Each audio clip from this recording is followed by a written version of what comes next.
Stirring the coffee with chopsticks using the vortex method, the only true way to optimize the taste of your coffee at the molecular level. Good morning. Welcome to the Daybreak Show. I am the Sultan. We'll get started, but first, coffee that I roasted this weekend in a corn popper.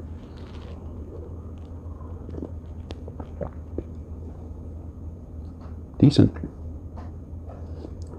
You never not like the coffee that you roast. It always tastes good. A man goes in for his annual eye test. The optometrist tells him to look forward. He asks the man what he can see. The man says, I see empty airports, empty football fields, closed theaters, closed bars and pubs and restaurants. The optometrist says, that's perfect. You've got 20/20 vision.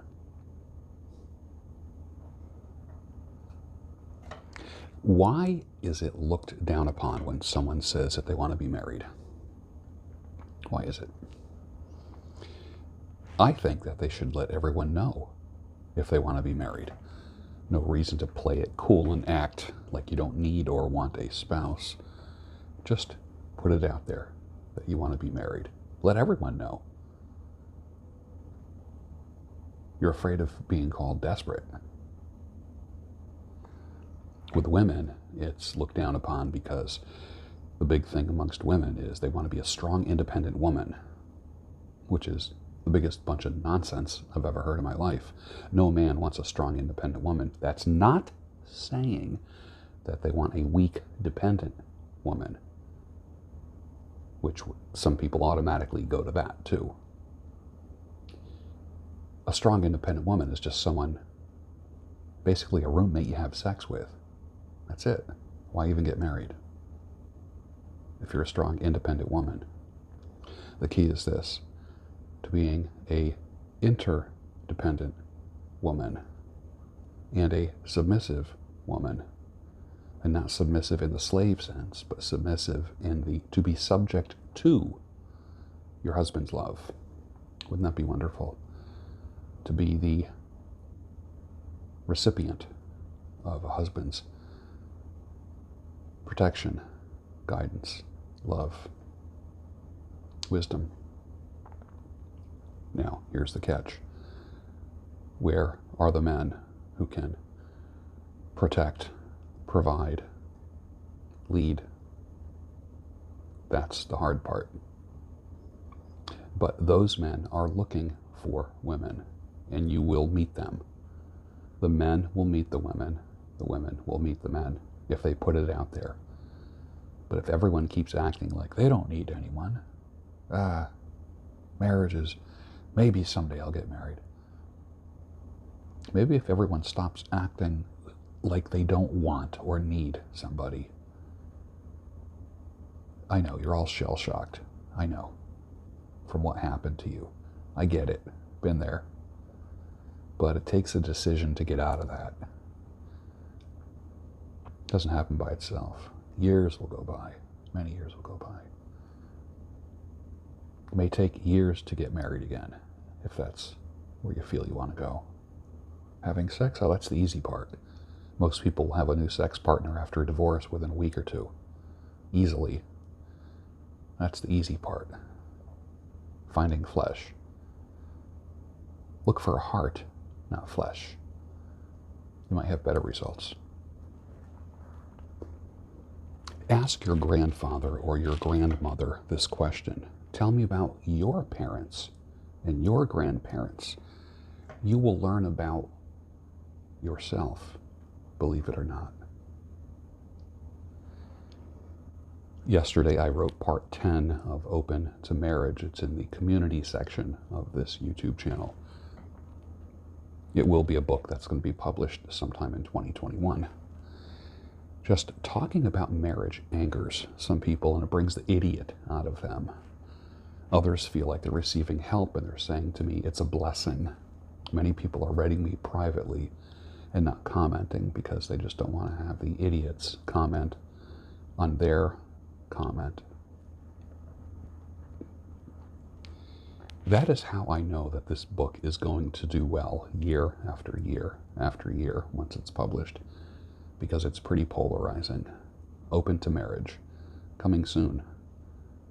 I think I'm going to be publishing it as possibly a workbook, some type of workbook, as not just something to sit down and read, but something to sit and read and take notes and ask a few questions at the end of each chapter.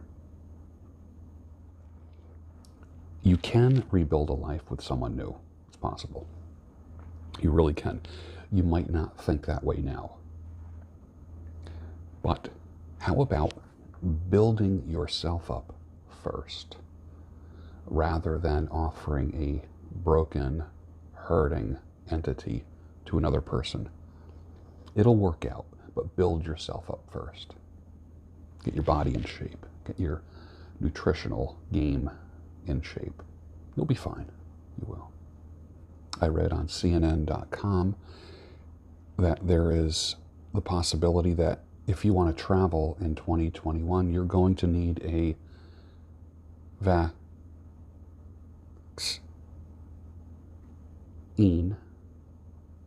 passport. Interesting, right? You can't do anything without the passport that shows that you had the... Interesting. I wonder if that's just going to be for international travel or interstate travel. Will you be able to go on vacation? Can you take a cruise without it? Where is HIPAA now? The Healthcare Information Protection and Portability Act. Where is that? I thought your healthcare information is now private, right? Yeah. Old bastards who burned all their bridges hang out with old bastards that burn all their bridges. It's almost like they're in competition with each other to see who can have the least amount of people at their funeral. It's not sad, it's their wish. Don't feel sorry for them, it's what they wanted. And you know what? Give them what they want and be done with it. Bye-bye.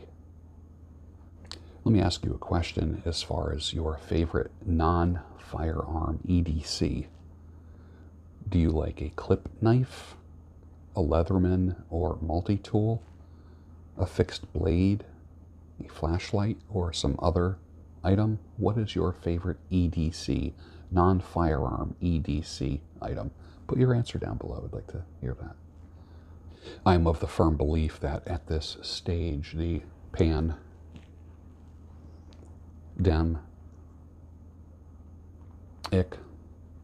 is about fear, control, manipulation.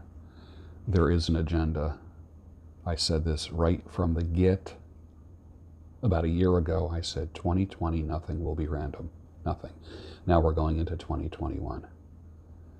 Who did we hear last week or 2 weeks ago say they don't expect that things will get back to normal until 2022? You ready? You ready to overthrow something or somebody? Has your anger built, or are you so worn out that you're just like, yes, I'll do it. Roll up my sleeve. I'll do it. I'll scan my hand on the scanner, my forehead. I will eat the government cheese. Where are you at? The government needs to answer to the people, not the other way around. Government overreach, we saw it for the first time in 2020. Massively in our lives, didn't we? We read about it before and said, wow, they really brainwashed all those people in Germany, didn't they? Guess what? It's now. Half of you are brainwashed. Half of you are 100% brainwashed. One of the indications that you've been brainwashed is that if you are repeating the government lines and say, I'm not brainwashed, or if you ever say it's for your own good, or if you've ever said, it's not for you, it's for other people, it's to save other people. It's for your own good, isn't it? So here we are, the holidays, Thanksgiving, Christmas, going into New Year's, the end of 2020. The normie says, I invite single people over for the holidays not because I'm so kind and caring, but because of the projection that I myself would be lonely if I was in that situation. I can't imagine being alone in the holidays. So they pick a single friend to invite over. Not every single friend wants to join your family. Let's get real.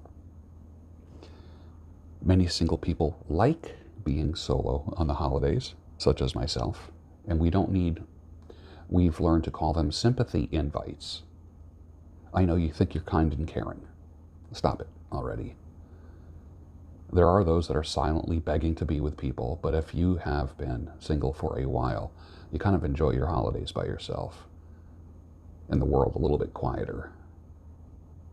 You've learned to protect that and not want that invaded by anyone. We're going back and forth from pan, dem, ek, to marriage.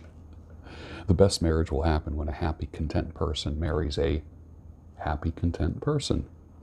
No single human being can make, manufacture, orchestrate, or engineer your happiness. Can't happen.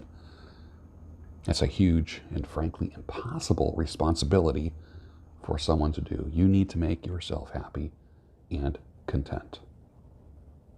And find someone who is happy and content. Not thirsty, not needy. That part's for the women. Ladies, a thirsty man, a desperate man who has to be with someone you're not going to be happy with. He's going to be just a roommate you have sex with, period. You can call it whatever you want. Call me whatever you want. But the reality is this. There are thirsty men who will always take you in just because, think about this, strong, independent woman, just because you're a female, just because you have boobs, just because you got a whatever, just because, not because of you. Doesn't that make you feel good, right? Of course not. Of course not. Back to government. Why are we sending billions of dollars overseas? It's our money. Where do they get that money from? You and me. We're sending it to countries that hate us. Look at the list of countries that were in that particular bill. We're sending it to countries that hate us. Congress needs to be taught a lesson somehow, some way. But you just keep flipping the lever for your D's and your R's.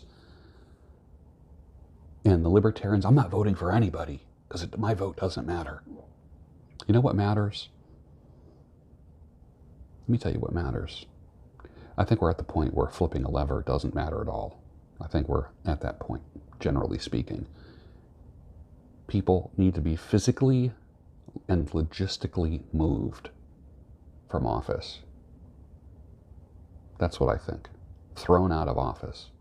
I think people need to be physically thrown out of office. I'm at that point now. That's what I'm thinking. Especially when you realize your vote doesn't matter. So I am of the persuasion that you never give your money to a political party, ever. Never, ever, ever. Only to a candidate or to a movement. That is it. But never to a political party. You are to never give 1 penny to a political party ever again. Ever again. Christmas Day, there was an incident in Nashville. I won't say the key words because this platform frankly doesn't like people like me and my friends who are getting banned on a daily basis. There are people that I've had on this channel who are no longer here on this platform. They got banned. They said the wrong words. People like Stefan. People like Anna Brees. People like E. Michael Jones. Just 3 people I just ripped off the top of my head. No longer have platforms here on YouTube. Someone say to me, what do you mean you're going to get banned? Because I'm not preaching the party line.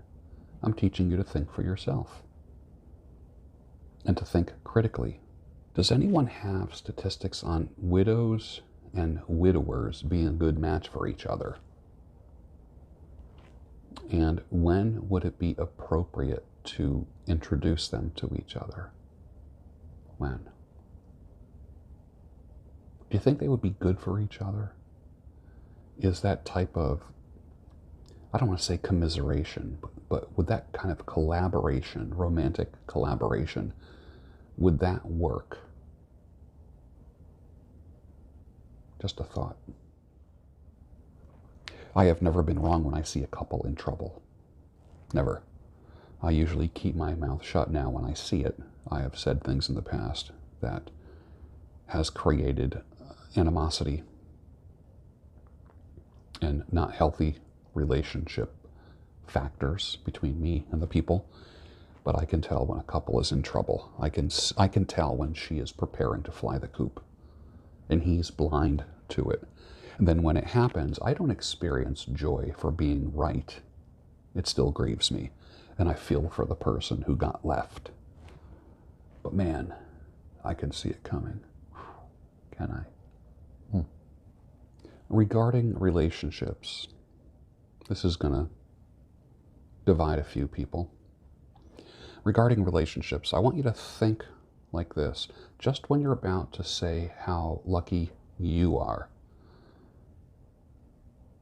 and how strong she is for putting up with you, just when you're about to self-deprecate, replace that sad sack of a husband who always plays the self-deprecating role. Replace your thoughts with this.